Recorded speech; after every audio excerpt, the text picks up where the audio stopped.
Good morning, students. Welcome back once again. We are doing chapter 2 of revision 2. Last time we have discussed about the Python data type string, how to access the string, their indexing, slicing of a string, traversing, and sorting of a string elements. Now, today we will discuss about list, tuple, and dictionaries in Python. Actually, list is also a standard data type of Python that can store a sequence of value belonging to any type. Like string, it contains the details in the string format, while a list can be of any type. So, a list is mutable data type, while string was immutable. So, what does you mean by mutable data type? Actually, mutable data type means element of an list can be changed in a place. While tuples are immutable data types, it means the elements of a tuple cannot be changed in place. While third one is the dictionaries, and the dictionaries are the mutable and collection of some key value pairs. Key and values are associated with each other. No two duplicate keys are allowed in a dictionary. It means every key in a dictionary should be different with each other. So only list and dictionaries are two mutable data types allowed in the Python, while all our data types are immutable.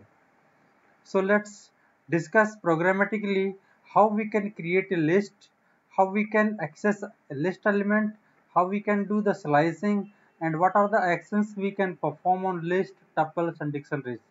These all the things we will discuss one by one programmatically. So watch the video carefully. Here, a list can be created with the help of list keyword or by other means. Every list must enclose its element in the big bracket. For example, suppose if you want to create a blank list, then suppose give a name to the list L1. It is L1 is the name of the list, and by using this curly bracket, sorry, big bracket, you can create an empty list. So if you want to print L1, it will print just empty list, nothing inside the list element. Look at here, this is an empty list. Now what happen if we will assign elements in the list 1 2 3 4, then we print L1, it will get printed list 1 2 3 4. Now we can create a list with a predefined sequence as well. How we can create a list with sequence? Using list keyword we can create. Suppose L2 is a list that we want to create with the help of list keyword. Then in list suppose hello. Okay. Sorry, actually, okay, L is capital we have used. It is small. Now print L2. Look at here. We have just inserted a sequence of characters, means you can say a string as a parameter of the list.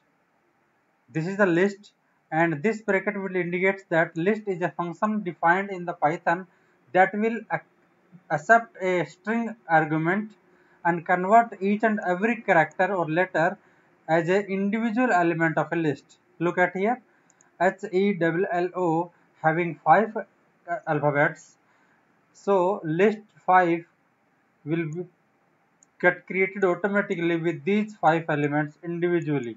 Now if you want to access list elements individually, suppose you want to access a third element, then index value should be 2, as you already learnt in the string calculation and string accessing function, that index value n will access the n plus 1th element.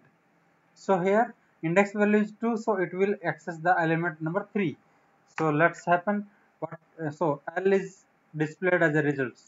Now if you want to print out O means the 5th element, so you should have to keep index as 4 then it will give you O. Next one is creating a list with the help of keyboard typing. The same method what we are using the dynamic variable value in the same sense. Suppose L3, then list, you have to mention here the list, then input, enter list elements, enter list elements. Okay, as soon as you do this, sorry, again I have written L capital of list. It is every keyword or in lowercase only. So enter list elements, it is asked. Then if you have entered this one and this one, so these all are your list elements. Now check it, just print it. Every individual digit or the character what you have entered will become the independent element of the list L3. Look at here, the first one is the blank space, because we already have keep a blank space between the elements and 1. So every blank space or any alphabets or whatever you type from the keyboard, so space bar is also a keyboard part, that's why it is also considered as an element. So look at here, if you will access element, if you want to access element number 1 means indexing 0, it will print you just space, inverted comma start, sorry, apostrophe start, then inverted comma close. Next one is list slicing. List slicing means, as we already learned in the Python string, that you can access a part of the list as well. Suppose L3, you want to access from the element number 3 to the element number 8. This is the method of accessing this one. Look at here, this is index value 3 means it will access the 4th element. So first one is this, second, 3, 4th, 7 up to 8th means 4th element से 8th element तक जाएगा. 4th element this था, this is 5th, 6th, 7th, 8th. So last one will indicate the element number, or in other words you can say whatever you will write at the last, if you will minus 1, then it will become the indexing value. So 8 minus 1, 7. 7 indexing value will refer to the 8th element. So it is better to remember that while making a slicing of any kind of the list or string or tuple, we just remember that the start point will always points to the indexing value, while the ending point or end point is always refer to the element number. So it is 8th element number. This was the method of list slicing, as it is commonly we done in the string as well. Next, we will discuss about some comparisons between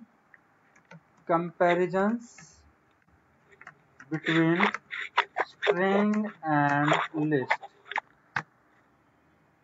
First one is len function used in both. len जो function होता है वो दोनों के अंदर use होता है, जैसा कि मैंने आपको स्ट्रिंग के अंदर बताया था स्टूडेंट्स कि len function will always refer to the length of the string. So here in list as well, it is used to calculate the length. Suppose len of L3 will give you 15 means L3 जो list हमने just ये create किया था यहाँ से, उसकी length कितनी है 15. स्ट्रिंग के अंदर भी सेम काम करता था. Second one is both having indexing and slicing. I already discussed with you the same indexing and slicing method follows in both string and list. Third one is membership operator. क्या बताया मैंने? membership operator. ये कौन से होते थे अपने पास? Membership operator in and not in, ये दो हमारे पास ऑपरेटर होते थे। इनका मतलब it will check either it is present in the list or the string or not. If it is present in use कर रहे हैं तो it will give you true, otherwise it will give you false value. So next one is, what are the difference between list and string? Actually, one major difference between the string and the list is that string is a immutable data types. It means you cannot change the string element on its place, while in list you can change list at a place. For example, here suppose we want to access indexing value 6 means 7th element, it is 8 here. Again, if we want to access 8th element, it is small h. Now, if you want to replace this small h with capital H, then you can do very easily, because this is mutable data type and this can be done with the help of simple. Assign capital H to that. L3H. You call, what is the L is not okay. We have used just L, but it was L3. So now just print L3. Check here, this small h, यहाँ पे small h था, is get replaced with capital H. While just again take an example of a string str hello, एक string लिया था हमने hello, इसकी type भी check कर सकते हो आप कि स्ट्रिंग है कि नहीं है। Type of str, it is of type string. Now हमें क्या करना है, जो ई है मींस द सेकंड एलिमेंट, उसको हम कैपिटल ई से रिप्लेस करना चाहते हैं। तो हमारा मेथड क्या था, हमारा सिंपल इंडेक्सिंग वैल्यू इसका फर्स्ट रहेगा equal to capital E. Let's check it. इसने एरर दे दिया, क्या दे दिया, string object does not support item assignment. It means you cannot change item at its place, while it can be done in the. Now we will learn what are the operations that we can perform in a list. So operations on list. Operations on list. First of all, traversing. Traversal. Traversal means accessing every element of a list. For example, list 1 is, suppose L1 is list hello students. This is the list. You can check it out of type list and print L1. It will print you hello students. Now, if you want to access or traverse a list, you can use with the help of for loop. So for a in L1, for a in L1, a क्या है यहाँ पे, एक variable है जो initially first element को access करेगा and it will continue until it reach the end of the list.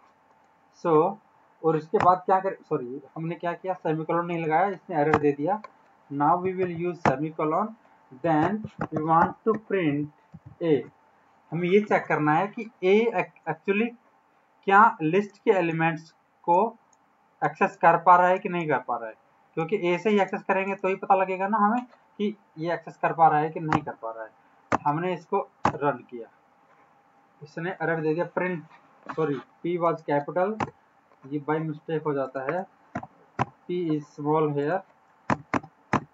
देखो यहाँ से क्या किया हमने, फॉर एक लूप लगाया था, जो a एक वेरिएबल लिया हमने कोई भी एक, जो लिस्ट ये इन ऑपरेटर, जो मेंबरशिप ऑपरेटर मैंने थोड़ी देर पहले बताया था और स्ट्रिंग के टाइम में बताया था, it will check the presence of variable a in L1 and by default presence will be from the beginning of the list. आपका लिस्ट का बिगिनिंग h है तो h से स्टार्ट होगा एंड एवरी टाइम आपको फॉर लूप का पता ही है, every time it will increase to the next indexing value and it will continue up to the last point. So और आपको ये पता है कि as many times you will use the print statement, every output will be in the different line. That's why HELLO space STUDENTS are all are in a new line. So this is the traversing of a string. Next one is joining the two strings. हमने ऊपर लिया है L1, चलो एक बार आपको फिर से print करके दिखा देता हूँ। L1 जो आपका स्ट्रिंग है ये है, और L2 जो स्ट्रिंग है आपका ये है। नाउ अब मैं क्या करता हूँ, इन दोनों को ज्वाइन करता हूँ। सिंपल, आपको अगर ज्वाइन करना है, सपोज थर्ड आपने लिस्ट लिया, आपने L1 के अंदर L2 को ज्वाइन किया। अब आप क्या है L3 को प्रिंट करो, देखो क्या आ गया। जो भी जितने भी एलिमेंट ऑफ L1 थे, L1 के अंदर ये सारे एलिमेंट थे, ये सारे एलिमेंट यहाँ तक आपके एक्सेस हो गए। देन L2 के अंदर क्या था, L2 के अंदर आपने देखा कि L2 के अंदर ये था, तो लास्ट में क्या हो गया, हेलो, अपने आप कनेक्ट हो गया। ऐसे आप स्ट्रिंग्स लिस्ट को ज्वाइन कर सकते हो। Next is you can join the list items with the help of plus operator. Second, replication, element replicate. You can do the replication of elements as well. Suppose L2 star 3. It means elements of L2 will be repeated 3 times. Check it here. L2 क्या था आपका, hello था, hello, then again hello, then again hello. So star here is used for the replication, and one should be an integer value, another should be a list item. जैसे कि हमने string के case में किया था, one should be of type string, another should be of type integer. If both are string, then multiplication operator will not work. Got the point? So next one is slicing the list. हमने already किया। उसके बाद हमने किया था कि if you want to append a list, suppose आपका जो L2 है वो आपका हेलो है, आप इसके साथ हेलो वर्ल्ड जोड़ना चाहते हो, means you want to append a list, so you can do it with the help of append function. Remember it, append function always append the list at the end. So L2 dot APPEND append में हमने करना है W. तो क्या हो गया, अब इसको किया तो देखो W इसके एंड के अंदर अपेंड हो गया. अब हम क्या करते हैं, APPEND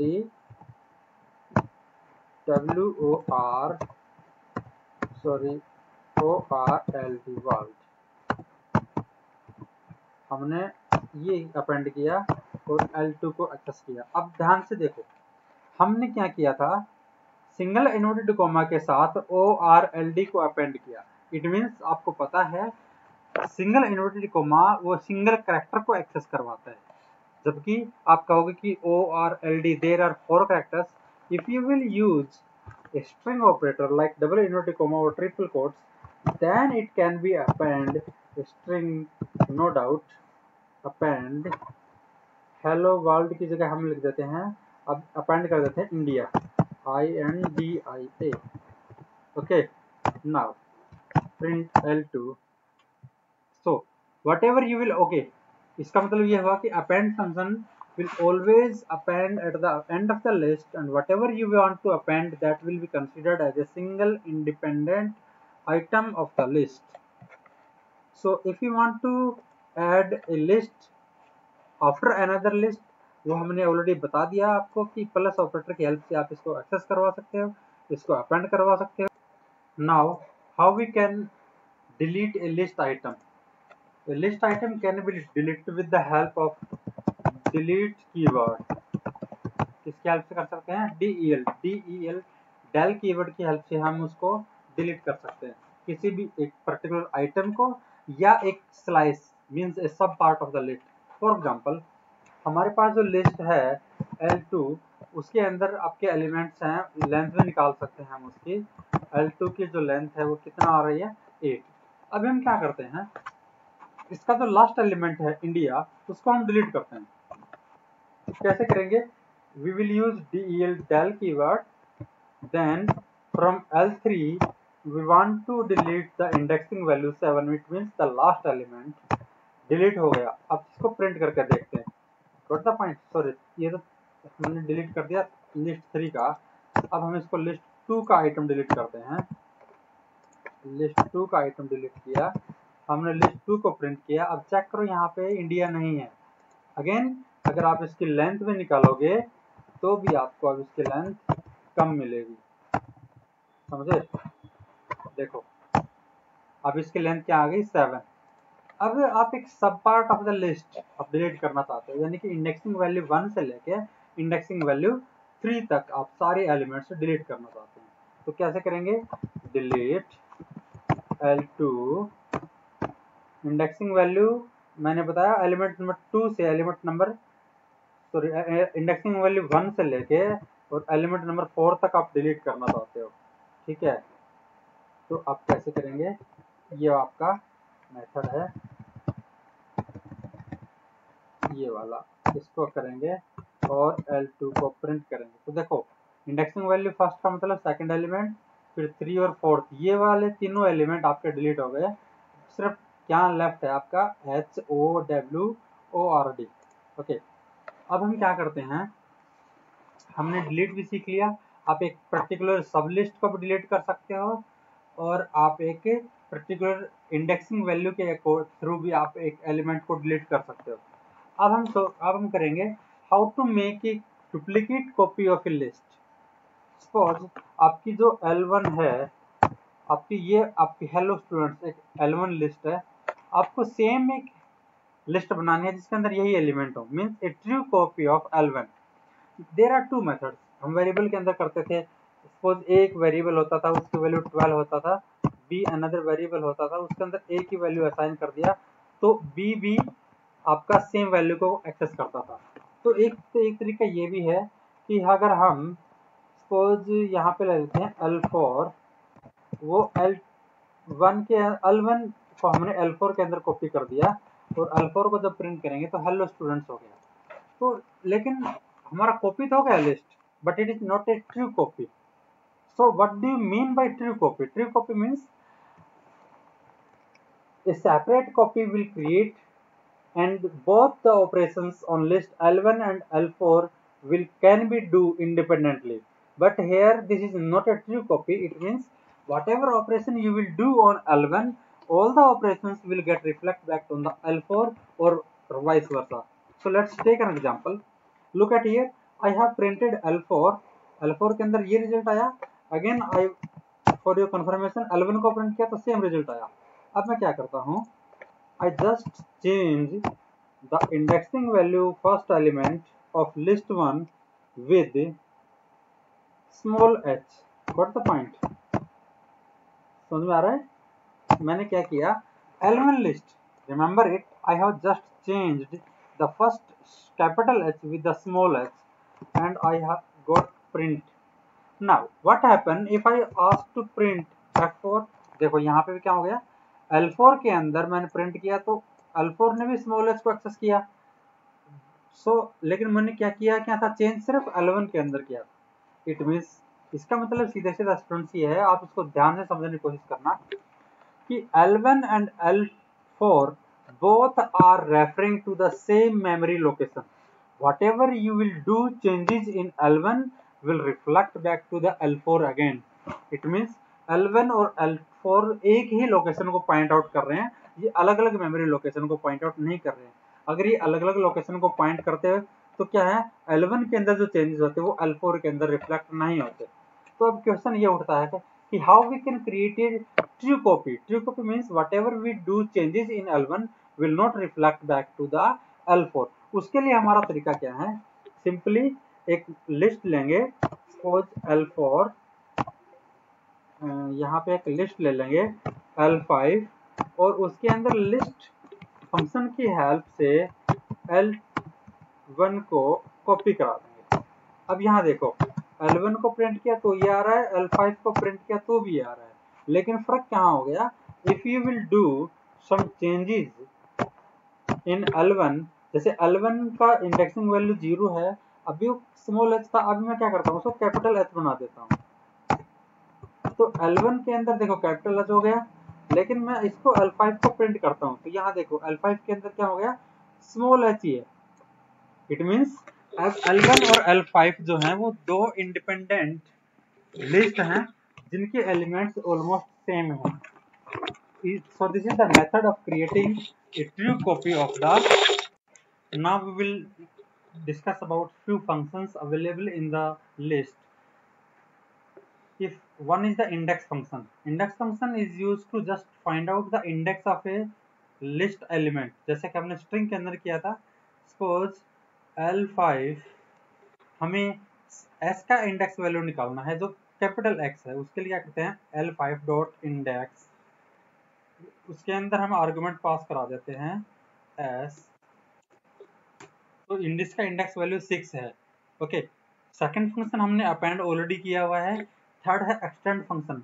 एक्सटेंड फंक्शन क्या काम करता है, एक पर्टिकुलर आइटम को भी एक्सटेंड कर देता है eight the end of the list और पर्टिकुलर एक लिस्ट को भी एक्सटेंड कर सकता है। For example L5 dot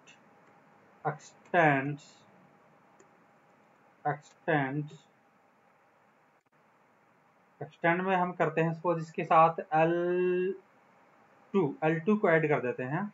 okay, L2 now check what is the L5। देखो L2 के अंदर जो था वो ये वाला पार्ट था और L5 के अंदर आपका ये वाला पार्ट था।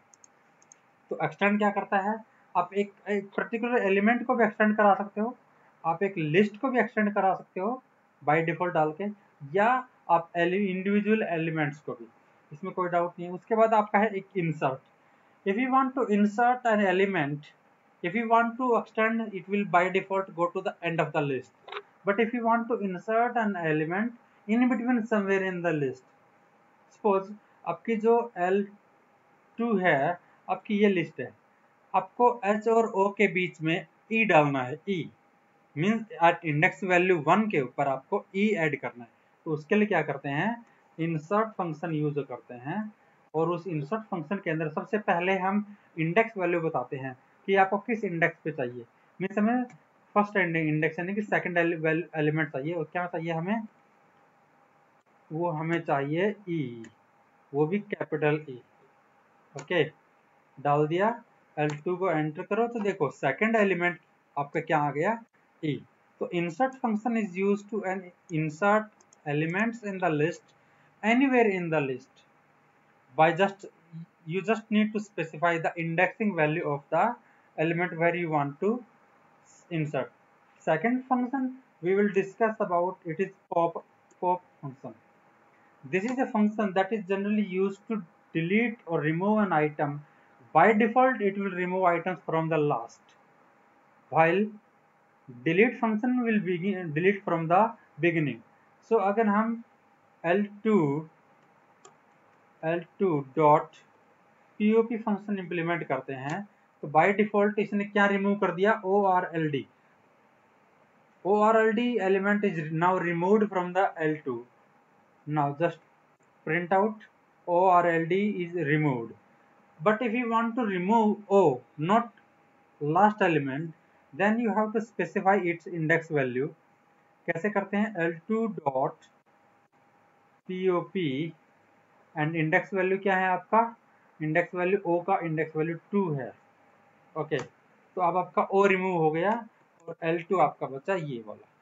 ठीक है, ऐसे हमने क्या सीखा, इंसर्ट भी सीखा, पॉप भी सीखा, डिलीट भी सीखा। उसके बाद रिमूव मेथड हम यूज करते हैं। रिमूव मेथड कहाँ है, अगर जो भी सपोज एक लिस्ट 5 है, L5 है आपकी, उसमें से हमें जहां पर भी E है उसको रिमूव करना है। ओके, तो L5 डॉट रिमूव, क्या रिमूव करना है, E। ओके, अब L5 को चेक करो यहाँ पे। ओके, ये E एलिमेंट रिमूव हो गया, फर्स्ट E वाला, लेकिन लास्ट वाला अभी रिमूव नहीं हुआ है। तो उसके लिए क्या करेंगे, हम दोबारा उसको E के लिए इम्प्लीमेंट करेंगे, और जहां भी उसको E मिलेगा वो सारा उसको रिमूव कर देगा। तो अब देखो इसने रिमूव कर दिया। दूसरा जो हम इसके अंदर सीखेंगे वो है आपका दूसरा हम सीखेंगे इसके अंदर डिफरेंस क्या था, कि जो del फंक्शन था, डिलीट फंक्शन था, और जो पॉप फंक्शन है उसके अंदर, पॉप के अंदर तो क्या होता है, आप इंडिविजुअल एलिमेंट्स को रिमूव कर सकते हो, वाइल डिलीट फंक्शन की हेल्प से आप लिस्ट ऑफ स्लाइस, मतलब स्लाइसिंग ऑफ द लिस्ट, और you can delete the entire list. Suppose यहाँ पे L5 है, आपको डिलीट करने पूरी L5 लिस्ट, आपको चाहिए ही नहीं, पूरी लिस्ट डिलीट करनी है, तो आप ऐसे इम्प्लीमेंट कर सकते हो। और L5 का जब प्रिंट करोगे तो ये एरर दे देगा, क्योंकि इसने क्या किया, not only deleted the elements of the list, it also have deleted the list object, जो L5 ऑब्जेक्ट था वो भी डिलीट कर दिया। What the point. तो अभी अगर आपको F5 और लगाना है तो उसको ऐसे कहीं ना कहीं से कॉपी कराना पड़ेगा, देन आप L5 को दोबारा लेके आ सकते हो विद सम डिफरेंट वैल्यूज। उसके बाद है काउंट। काउंट मेथड क्या काम करता है, it is used to count how many number of times an element is repeated in the list. Suppose अगर आपको ये चेक करना है कि L5 के अंदर जो है ई कितनी बार रिपीट हुआ है, तो उसके लिए करते हैं काउंट स्मॉल ई लगाते हैं, तो ये बता देगा e is repeated 2 times. So count is a function that is used to count the repetition of a particular element in the list.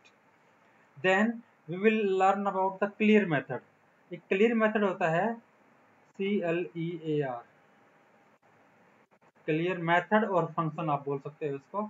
ये क्या काम करता है, it is just used to delete all the items but it will not delete the object। जैसा कि हमने ऊपर वाले केस में किया, del L5 किया, तो इसका मतलब क्या है, ऑब्जेक्ट को भी डिलीट कर दिया और एलिमेंट्स को भी। लेकिन क्लियर फंक्शन क्या काम करता है, आपके ऑब्जेक्ट को डिलीट नहीं करता है, it is just use to clear all its element. तो L5 यहाँ से देखो एक एम्प्टी लिस्ट हो गया, क्योंकि इसने क्या किया, L5 के लिस्ट को डिलीट कर दिया सबको, लेकिन L5 की ऑब्जेक्ट को डिलीट नहीं किया। इसलिए L5 अभी भी मेमोरी के अंदर अवेलेबल है, बट उसके अंदर कोई आइटम नहीं है, इसलिए वो एक एम्प्टी लिस्ट को पॉइंट कर रहा है। Good the students. उसके बाद हम करते हैं रिवर्स। अगर आपके किसी भी एक लिस्ट एलिमेंट्स को रिवर्स में करना है तो सिंपल, एक मैं एक्सेस करवा लेता हूँ। L1 आपका भी एम्प्टी है, L2 आपका ये है। अगर आपको इसको रिवर्स करना है तो L2.REVERSE रिवर्स फंक्शन लगाते हैं, और आप देखोगे कि आपकी लिस्ट जो थी वो रिवर्स ऑर्डर में हो गई, यानी कि first item will become the last item and second item will become second last item and this so on up to the every element. उसके बाद हम करते हैं सॉर्ट मेथड का यूज। सॉर्ट मेथड एक्चुअली क्या काम करता है, आपके लिस्ट एलिमेंट्स को सॉर्ट कर देता है alphabetically bye there ASCII value और देयर डिजिटल वैल्यू। सपोज हम इसी को सॉर्ट करते हैं, तो L2 जो मैं फंक्शन बोल रहा हूँ सारे की विद देयर नेम एक्सेस होते हैं। तो L2 को जब कॉल किया तो देखो आपको पता है EWH। अब देखो यहाँ पे एक पॉइंट है, आपका जो W है वो H से पहले कैसे आया। अब ये सोचने वाली बात है, आपको पता होगा ASCII वैल्यू के अंदर जो कैपिटल कैरेक्टर्स हैं वो सबसे वो पहले कंसिडर किए जाते हैं, स्मॉल लेटर की कंसिडरेशन बाद में आती है। हम उसको डिटेल में अभी बताता हूँ आपको कैसे कैसे इसकी इंडेक्सिंग वैल्यू होती है। आपको तो ये देखो मैंने आपको ASCII वैल्यू का चार्ट आपके सामने ओपन कर दिया है। देखो यहाँ पे जो लेटर है स्मॉल लेटर ABCD, यहाँ पे H है, उसकी जो ASCII कोड है इट इज 104, वाइल जो कैपिटल W था उसका ASCII कोड क्या था 087। तो आपको पता है कि 087 will come first will come earlier than small h. So always remember that the ASCII values of capital letter A will begin from 065 and capital letter Z up to 090। उसके बाद small जो A है वो 097 से start होके small Z 122 तक आपका चलता है। तो ये था हमारा कि जो सॉर्ट हमने की है वो सॉर्ट ऐसे कैसे आई। तो एक्चुअली आपको पता है कि ASCII वैल्यूज के बिहाफ पे ये सॉर्ट करता है। सिंपली अगर आपकी सारी के सारे कैपिटल होते, सपोज अगर मैं आपको कर देता हूँ L3 को मैं एक्सेस करवाया, तो यहाँ पे देखो अगर मैं सपोज से फर्स्ट इसको जो L3 है, L3 का जो फर्स्ट एलिमेंट है उसको मैंने स्मॉल h से रिप्लेस किया, और मैं कैपिटल एस का इंडेक्स वैल्यू निकाल लेता हूँ। L3 डॉट इंडेक्स वैल्यू की क्या निकाल दूँ मैं इसकी, कैपिटल एस का। सॉरी ये कुछ गलत हो गया, मैंने यहाँ पे इन्वर्टेड कॉमा नहीं लगाया। 6। तो अब मैं क्या करता हूँ, L3 का जो 6 इंडेक्स है उसको भी मैं स्मॉल s से रिप्लेस कर देता हूँ और L3 को मैंने प्रिंट किया। अब मैं इसको सॉर्ट करता हूँ। Got the point? अब आपको क्लियर समझ में आ जाएगा कि L3 डॉट सॉर्ट, जो ही मैं इसको किया और L3 को प्रिंट किया तो सबसे पहले स्पेस आ गया, फिर D E E E जितने भी E थे, फिर H H L L N O O S S T U। तो आपका देखो पूरा पर्टिकुलर वे में सॉर्ट हो गया। So students, this was all about the list. Tomorrow we will discuss about the tuples and dictionaries, how we can access the elements, how we can do the manipulations and operations on the tuple and dictionaries. So watch the video carefully, do the practical work, and tomorrow I will assign you the assignments for the list, tuple, dictionaries and string. Thank you students. Have a nice day.